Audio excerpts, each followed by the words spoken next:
Welcome to the Turn 2 podcast. I'm Scott Kornberg, along with my good friend Troy Johnston. Awesome episode we've got for you guys today. One of the best stories, I think, in baseball that nobody really knows the last few years is a catcher by the name of Rob Brantly. He was drafted in 2010, third round pick, was one of the very first guys from that class to make his major league debut that came in 2012. It's now been 16 years of professional baseball for Rob Brantly. And the other guys he was drafted with that 2010 class are guys that you know their names. Some of them will be in the Hall of Fame one day. Bryce Harper, Manny Machado, Chris Sale, Christian Yelich, like MVP all-star type players like that, and Rob Brantly. 16 professional baseball seasons. He's played in 140 games in the major leagues, 999 in the minor leagues. But this guy, there is a reason that people kept asking them to play in their organization. Rob was incredibly gracious with his time with us and joining us to talk about the perspective that he has had and an amazing baseball career. And he joins us right now. Hello, everybody. Welcome back to Turn 2 with Scott and Troy. We are so blessed to be able to have the first episode in the new year. We're very excited to start the new chapter of Turn 2 with new owners from the Jumbo Shrimp. We're very excited about that and to see where that goes. But I would like to introduce our very special guest of the day, Rob Brantly. Rob Brantly has been in baseball, 14 years, 13 years? 16. 16. I'm sorry, I undervalued. I undercut it. 16 years. So if you want to talk about somebody that knows the game, has been around the game, has met so many awesome people and awesome players, including himself, he is the guy. I'm so excited to have him on. Rob, while we were talking before the show, yes, we are baseball players. Yes, this is our job, but you said something very interesting. You said your wife is a bit of a wino, but you're more of a coffee snob. Yes. Walk us through kind of what that looks like for you, and maybe I can learn something because I'm just starting my coffee journey. I remember spring training this year when we were in camp and you were trying to get yourself educated and caught up to the coffee world. You were asking a lot Yep. of different guys. I think Weathers was another one It that was you yeah, it were. was you and Weathers. Yeah. Now I was enjoying listening to you, and your interest in it, but it started for me. I didn't have coffee until I was well into my 20s. Like never had a cup of coffee. And ironically, it was the day my wife had told me that she was pregnant with our first baby, Layla. And just for some reason, the rest of the day, I just kept looking at the coffee machine that we had in our house. And I was like, I think I'm going to have one. And ever since that day, I haven't looked back since. I had that next season in Tacoma, Washington, close to Seattle, which is one of the coffee capitals of the United States. And I just went headfirst in and developed this routine of searching for new coffee roasters and taking advantage of the travel that we have in baseball and trying different places out, their style of roast, the regions at which they source their beans from, and getting into their different flavor profiles. And it's just turned into like a really fun hobby for me. So are you a drip coffee guy? Do you do espresso? Do you do lattes, Americanos? Do you mix it up? What like if I'm walking into your shop and I say, "Hey, give me what you're drinking today." Like what do you get? What are you giving me? I'm an all of the above type of guy. Definitely occasional, or what the occasion calls for, like if I'm on the go, like it's definitely a black coffee for me.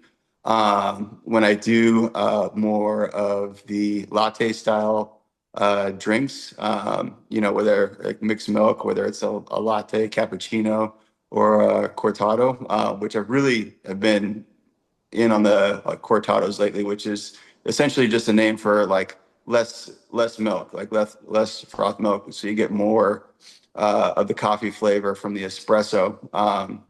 Just a nice way to cut the acidity. Warm milk is always nice and relaxing, so I like to pick an environment where I'm just going to be like really relaxed. I'm going to sit there for an hour, maybe like read, observe, people watch, or listen to music.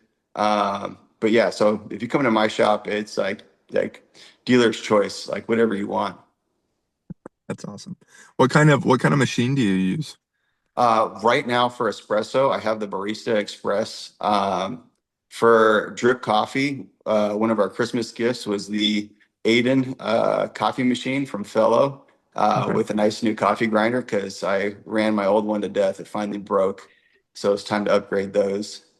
Um, Individual cups, I rotate between my Stag pour over from Fellow or my AeroPress, which is usually what I take on the go. Yes, I am already learning so much. I'm probably just like word vomiting right now. Like, I mean, that's half of it though. It's like all of a sudden now you're word vomiting. I'm gonna rewatch this and go back and like look these things up and like look them up on Amazon, look them up on YouTube, like try to learn more about it. And so, the machines and brewing devices are great, but I think the real magic is in just finding the right roast that just kind of like resonates with what your palate is. Like it's easy for people to just kind of get locked into just like one specific, run of the mill, like medium roast, like tastes like coffee, get my caffeine fix. But like, if you slow down and get like a good roasted coffee, it helps guides you through it. It lets you know the flavors that they're trying to bring out within their brew, sometimes a recipe and how to bring those flavors out. And you just sit there and sip it, and it's just like it becomes this really cool experience. I have an interesting question. You mentioned something about how it was important. First off, I do want to say it's hilarious that the first day you started drinking coffee is when you find out your wife is pregnant, because that is, I feel like, what sparks, my wife included, into so many people into coffee. But you said like it's important for you to kind of just sit for a little bit and read or just people watch and observe for your career, like in baseball. So much of what we experience, you guys as players, is pressure. Did you feel like there was a correlation there just to have that maybe that hour just to just drink coffee and read that maybe helped your mental state before going to the ballpark every day? Um, I could go down a rabbit hole with that one. uh, but I think a big part of like baseball or sports in general is like the ability to draw parallels into how it integrates into everyday life. I think sports, like one of its best traits is how it builds like different character traits in people, and I think um, yeah, I think one helps out the other. Where like me sitting down and just detaching for a moment, enjoying a sip of coffee, and observing, kind of gets me out of the perception based, mindset and more of a perspective based mindset where it's like, you start looking around and it's like you start observing like what other people are experiencing. You go into the baseball field, you have so many other teammates where you might have a perception of how the game is going. If you can gain a perspective or other people's perspective of what's going on, it might help you see the game in a different way. Give you a broader view and something that you might have missed. So yeah, I think they both play on each other really well. I don't know if you remember this. The first time we met this summer, we were in the clubhouse, and I have like long marveled at your career because we used to play you when you were with the Durham Bulls, and I was like, man, Rob Brantly, like what a career this has been.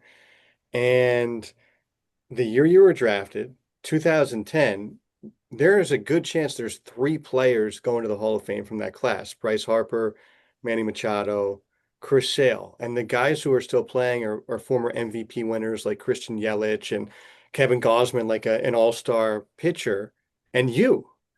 And in the 16 years you've played professional baseball, you have logged literally 140 Major League Baseball games, 999 minor league games. So I do want you to play. Please come back to Jacksonville, play for us so we can get your 1000th game if that's what you want to do in 2026. But I just think like that the perspective you just said in that answer, how has that helped you? Because you made your debut in 2012, long before many other pieces of that class. And I think it's like you and all these other greats sticking around. Like, how did that help you maybe stick around through this whole incredible journey? Um, like it's always like all of that for me stems for my love of the game. like you don't stick around that long unless like it's a part of you. You know what I mean? Um, it's been something I've been doing my entire life from childhood. I mean, I'm sure Troy has a similar story, for all of us. Like, um, it's just, yeah, it's in our blood. And, we get locked into this growth sort of mindset in how we can bring about the best version of ourselves on the baseball field, and complete that vision of ourselves we had when we were kids, when we saw those major leaguers on the baseball field and how great they were, and the examples we had before us. And it's just, yeah, you hold on to that dream as long as possible, and you keep seeing how much more you can get out of yourself, and can you empty the tank one more season? Can we get a little bit more out of ourselves? And it's kind of what it's been for me. Just so long as I kept progressing a little bit, I wanted to keep going. Well, and probably one of the coolest stories I've ever heard was, yes, you debuted in 2012 with the Miami Marlins, Yeah. and you actually made it back to the big leagues with the Miami Marlins again in 2025. What a very cool honor that has to be, and how different it really was between your debut and coming back. Walk us through kind of what last year looked like for you and how cool of a moment that was to step back on a big league field again, especially It, with the Miami Marlins. um, it was the most, for myself, it was the most surreal experience, because I remember vividly my first at bat as a big leaguer in 2012, and facing the Phillies. And I remember like them announcing my name. They had a big jumbotron in center field. All of a sudden, like your face is just plastered on it, um, and then you fast forward like over a decade, and they call my name to step on the field, and you look at yourself and you're like, I look a little bit different. And it becomes this thing like where it seems like your career happens in a flash, but like it really brought into perspective for me, like the journey that I went through, in my baseball career, to get to that point. And it made it extra special time. And it was really cool coming back when I did, because it was a really cool time to be a Miami Marlin. There was a lot of really cool changes coming in the organization with some great people, and definitely enjoyed my time there. Learned a lot too, and yeah, it was a very cool experience. I really like what you said that there has been some really great people within the Miami Marlins because I 100% agree with you. And if you notice, the Marlins are being a pipeline now for other big league coaches and going, we had Showman went to the White Sox to be a head coach. Yeah, Um, uh, Mars who is it? is over With the Nationals, you have Singley. He's over as a field guy with the alone. Yeah, Orioles, Alones with the Rockies. Like, I mean, you can tell that good things are happening with that organization, and just because of what the coaches are bringing, and in their respective new organizations, they're going to have success because of who they are as people. I'm extremely happy for all of them too. Like you said, they're great people, so you always wish them, a world of success. Yeah, but I definitely think that was like predicated to like the awesome things that they were able to do with the organization this year. Do you Rob, have? Oh, go ahead. no, go ahead, Troy. Nope, I refuse. I refuse. Rob, you talked about love of the game earlier. Where does that come from for you?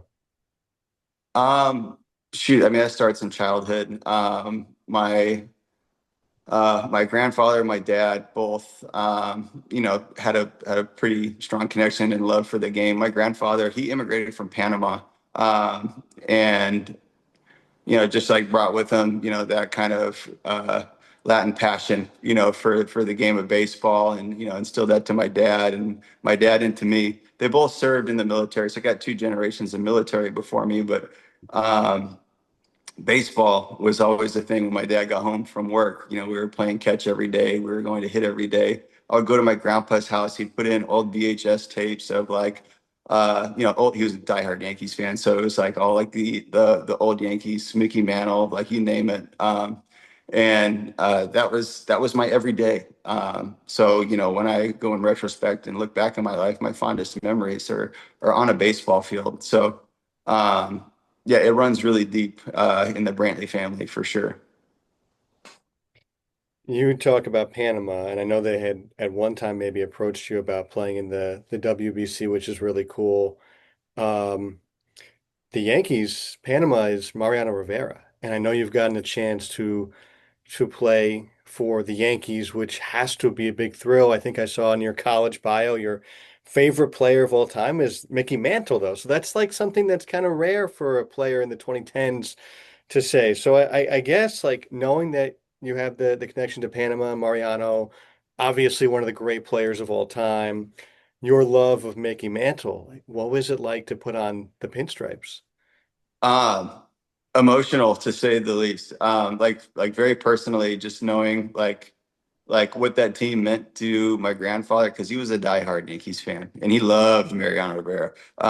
But yeah, like my favorite player, Mickey Mantle, came from him educating me on that generation of baseball. And actually getting to watch tapes of, you know, Mickey Mantle hit home runs and me right after those tapes going out and taking batting practice and pretending that I'm him.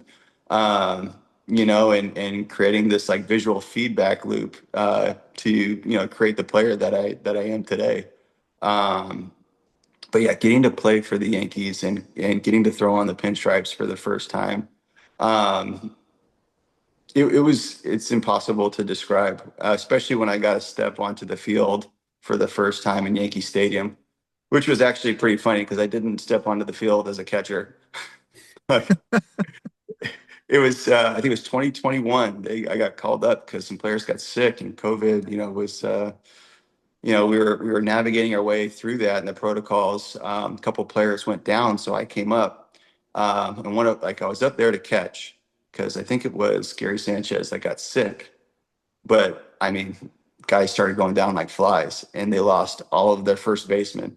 And I'll never forget when the coaches came in and pointed at me like this, and then looked at first base, and I'm like, "Oh man, I think I've logged maybe like 2 games in my career at first base." Like, and even that was like, so my Yankee debut was the first baseman. That's pretty cool though, because for an educated Yankees fan like Lou Gehrig, right? Like, and you're with him, pretty darn cool. All That right, is Troy, awesome. I How'd you, interrupted you before. Scott, we have done this. We have done this so many times. There is no interrupting each other. It's we take turns. My goodness. How'd you do at first base? So like my first thought, right, is like the pitcher on the mound, right? Like you're on defense, right? Like you want to do your part, for that guy that's like busting his butt up there trying to get himself through 7 scoreless innings. I did okay. I picked a ball, which was cool. Oh, Yeah, that's like the greatest feeling ever at first base when you're able to pick an infielder up with a nice pick. Um, so like there were no errors recorded. there Um, was um, no errors on the stat sheet. there was one ball that was thrown to me that I didn't pick, and it was a great play too. And the runner was safe, and I remember just like feeling terrible because like I feel like experienced first baseman would have got it. Um, and I remember we got the runner got in a scoring position, but then we got the third out, and they threw it to first, and I caught it. And you would have thought like we just won like an 18 inning like game. I was so like geeked up. I like fist pump was screaming, and like it wasn't like it didn't meet the moment. You know what I mean? But for me, it was everything because that gaff at first like didn't end up being a run, but it was a very exciting game for me at least. Uh, so in 2021, that was the so when did they and you might know this a little better than I would. When did they switch over from the new ballpark? I know it was definitely before 2021. Yeah, it was long before. I think that park had been around for Oh almost, six or something like almost that. Oh, yeah, six. almost a Okay. All decade right. or Something like more. that. Yeah. So speaking of that then, so you play in the new ballpark and the old ballpark is still next to it, correct? It was. Yes, It's but a I park think now. yeah, it's a park now. Okay, were you there when it was still up? No. But did you Well, go? actually, uh, Have you because been to the old because ballpark? if I because I played against them when I Gotcha. was with the White Sox in 2015. Okay, But I think the park was already there. gotcha. Okay, all right. I was always so intrigued with because of course Fenway, you got the old ballpark. It's always been there. It's the same site. It's never been redone. You still got the little seats that I think if you're over 200 pounds, you probably don't fit in the seats. It's disgusting. They jam pack some people in there. I couldn't imagine what old Yankee Stadium would feel like. And I've always wanted, because I've just seen pictures of it when they were building the new one and all that stuff. Even my dad talks about it because he lives in Connecticut. And so he would take the train with his dad and they would go see Yankee games and at the old stadium. And I just think that's such a cool, you talk about Mickey Mantle and you talk about some of the greats back in the day. What an interesting time to play baseball. And I'm leading somewhere, I promise. What an interesting way to play baseball back in the day. You played hard, you played for the team, you played for something bigger than yourself, which I think is so cool because in today's game, a lot of it is playing for yourself. A lot of it's you're not playing for the team that, is on the front of the jersey. You're playing for the guy on the back, the name. You're playing for the contract. You're doing all this stuff. But my short time playing with you, Rob, you have been different. You have been a different player. You play hard no matter what. You pick up your teammates. You are the embodiment of somebody that is a good teammate and wants to be a good teammate and wants to just flat out win. I want to know where you got that. What started with that? Who instilled that in you? Unless it was maybe just something that you've always had. Because I admire that about you. It's very admirable, especially in today's game when I see a lot of young guys coming up that are just you see them, you know exactly what I'm talking about, but you are different. You are a different breed, and it's very admirable. I just kind of want to know a little bit more about that. That's an amazing compliment, Troy. I appreciate that, man. I mean, I'm not going to say that there weren't times where um, that I had to get my dose of humble pie. Of course, of You know what I mean? course, Like coming in when I was young, like yes, those principles I think were always there for me as a part of the game to be serviceable to your team and to be a part of something bigger than yourself. Um, but like yeah, there was definitely points where like the maturity part like had to catch up when I was young, excited to be in baseball. The hardest part when you first get in is like you want to stay. You want to build that trust for yourself so that you can be a part of this experience for your whole career. Um, and so I think in a way both can coexist, where like you need to have the approach where you're going to get the very best out of yourself so that you can best service your team. Because like if you if you give like too much and you lose what you might be able to gain from that time in yourself, I mean, you're not bringing the best version onto the field. So I think in a way that there's a balance between like, okay, like I need to spend this time, for myself to get myself better. And in turn, when you're so okay, so let me phrase it like this. A good teammate or a good teammate does his job, right? But a great teammate will help pick a teammate up when he's down. But if I can't or I'm not ready to do my job, it will be doubly hard and probably more detrimental if I try and carry too much of a load. Does that make I agree. sense? No, 100%. I think it's exactly what you're saying, and how I see you is you carry yourself in a manner and you set an example. You don't have to be the guy that, sometimes you are that you will go aside to somebody and be like, hey, come on, we need you, like keep going, stuff like that. But you set it a good example when we played together. You you were always very nice to me when I came up to the plate with the bowls. Yeah, When we were- You would always talk to me, which I'm always never quite sure. Every time the catcher talks to me, I never quite have a very good at bat. I'm always thinking about something else at that point. But maybe that was your tactic. Maybe, I have a good at bat, you don't talk to me, then you're like, oh, I'll talk to him. He'll strike out. I respect good baseball.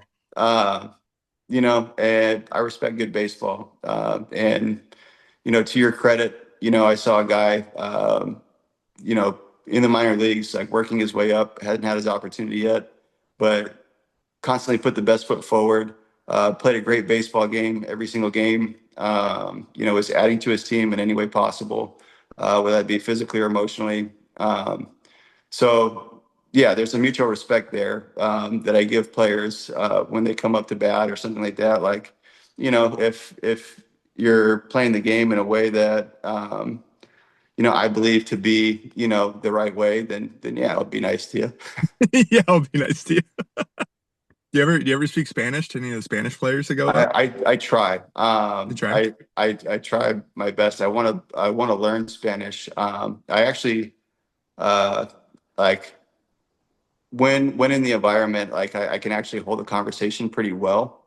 Um, but I would say that my confidence level isn't at the point where I can just be like, "Hey, Yeah, how's exactly. everything going, man? How's the family?" Yeah, yeah. No, I hear you. We're recording this on January 8th. And speaking of learning, Rob, you were telling us you're going to go continue to go get your degree, which you had not finished because you were drafted as a sophomore at UC Riverside. So a lot of guys, they never do that. They know that it's like something they should do, and it's just like it's a difficult thing to go back to school. Why have you been doing this your whole career of going back to school to pursue that degree? Like I said, it's just something I never wanted to lose a grasp on. They always said like when you stopped, it makes it exponentially harder to restart and to finish that way. So every off season, I made it a point to take a couple classes.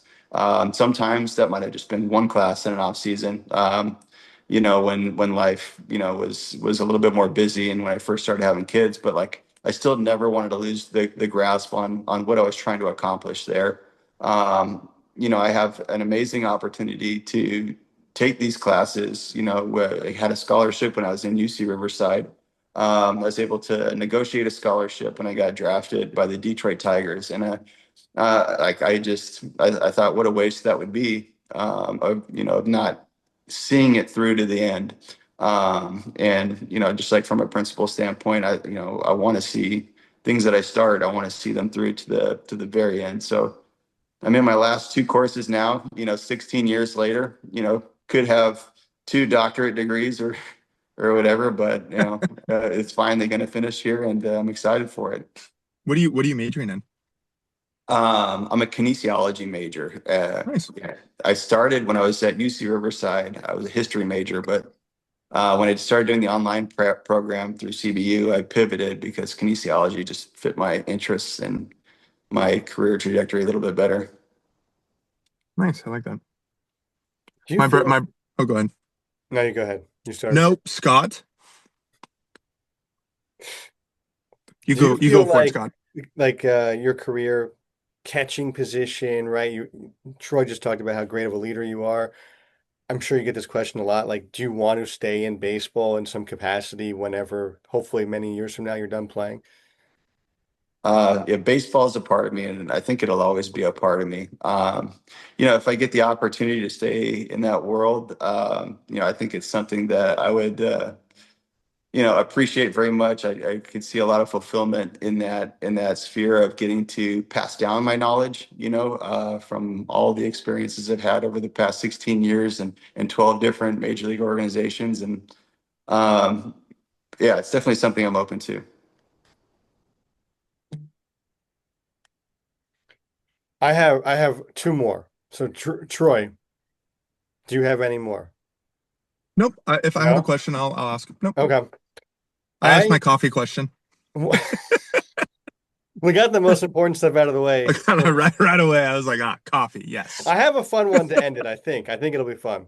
Um, this one is more baseball related, but I think one of the neat things about your career that maybe a lot of people don't know is that you broke up a perfect game one time, very late in the game. It's Michael Kopech Nope. on the My mound. old roomie He was your roomie. I did not know that. with the White Sox. We were roomies in Charlotte together. That is wild. Is there more pressure in that situation, like to with the stakes, or was it like how did you approach that? This we might have just got into something a little bit longer than you expected. The story of that day is pretty crazy. So that was the second game of a doubleheader. And I was in Worcester, AAA with Scranton when that day started, and we had a day game in Worcester. I wasn't playing that game, but the coach called me in at about the fourth inning and said, "Rob, you need to pack your stuff and get your butt over to New York ASAP because they had a catcher went down."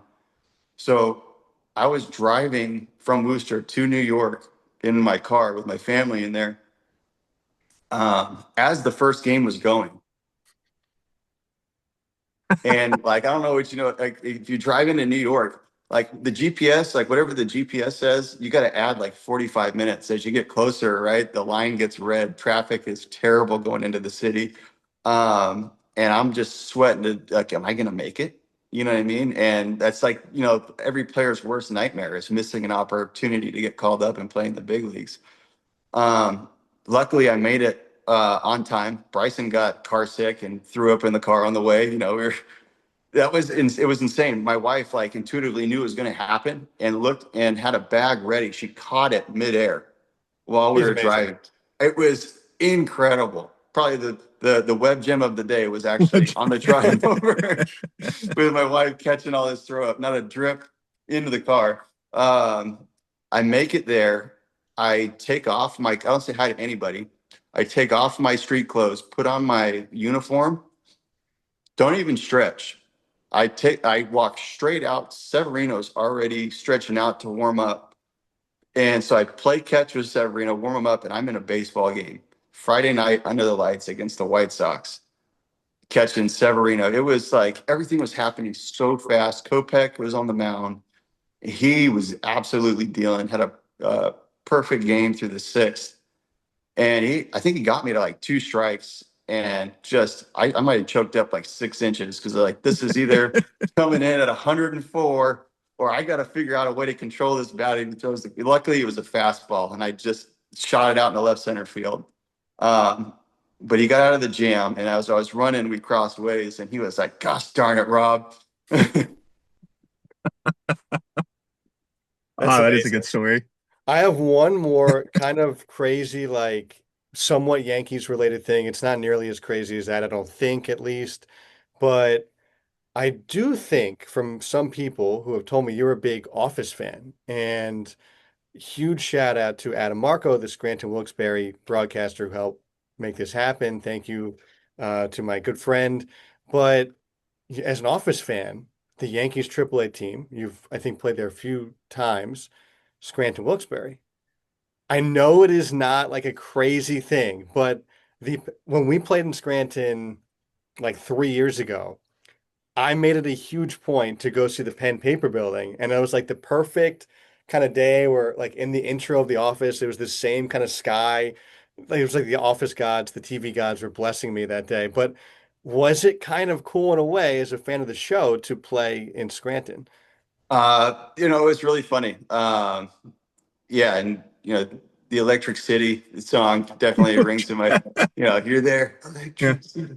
But I think one of the cool things is Kevin from The Office came out and threw first pitch for us one of the days, and I got to catch that first pitch and meet him and talk to him, and he's one of my favorite characters on the show. And it was cool to see him out of character, just because like he was so cool and such a normal guy, and yeah, it's funny like when you get so locked into a character on a show, you just believe that that's who that person is. You meet him outside, and it's like, whoa, that's crazy. They're totally different. Rob, thank you. This was amazing. And again, like what you've accomplished, I have marveled at it for a long time, like on the other side and getting to briefly meet you this year at Jacksonville, like a serious highlight. So thank you for the time today. Really nothing but the best going forward. Getting that degree and then whatever baseball has in store for you. What you've accomplished already is amazing. So thank you for the time. No, I appreciate it, and shout out to the 2025 Jumbo Shrimp champions. Oh, crazy. That the last inning of that game was absolutely mind blowing. Hmm. And I was just really happy for them and everybody there, coaches, everybody, just because I know what that season was for them. And also, man, before we signed off, Troy, I wanted to congratulate you, man. I know I got to congratulate you on your call up, but also I know there was a lot of firsts for you in between that time and now. So I'm super pumped for you, and it's a new start, right, With the the Rockies, yeah. with the Rockies. First Uh, ever, you talk about being in 12 different organizations. This is my first ever new organization. Yeah, And and you, it'll be great, dude. You're gonna go kill it. Probably one of my favorite stadiums to play in. yes, What an amazing city. So I'm super excited for you when I saw that transaction, man. So, go out there, do your thing, and kill it. I thank you, Rob. You're the man. We really appreciate you coming on. And again, I'll piggyback off of what Scott said. Yes, you've had a great career, but the people you have influenced and the people you have had a positive impact on, I think outweighs anything that you've ever done. So we thank you for being not only a great baseball player, but a great person. I really appreciate that, Troy, man. All right, you guys take care, man, and happy New Year. Thanks, Rob. All right. That's it. Um, Thanks for listening, everybody. We'll talk to you. This has been Turn Two. We'll talk to you real soon.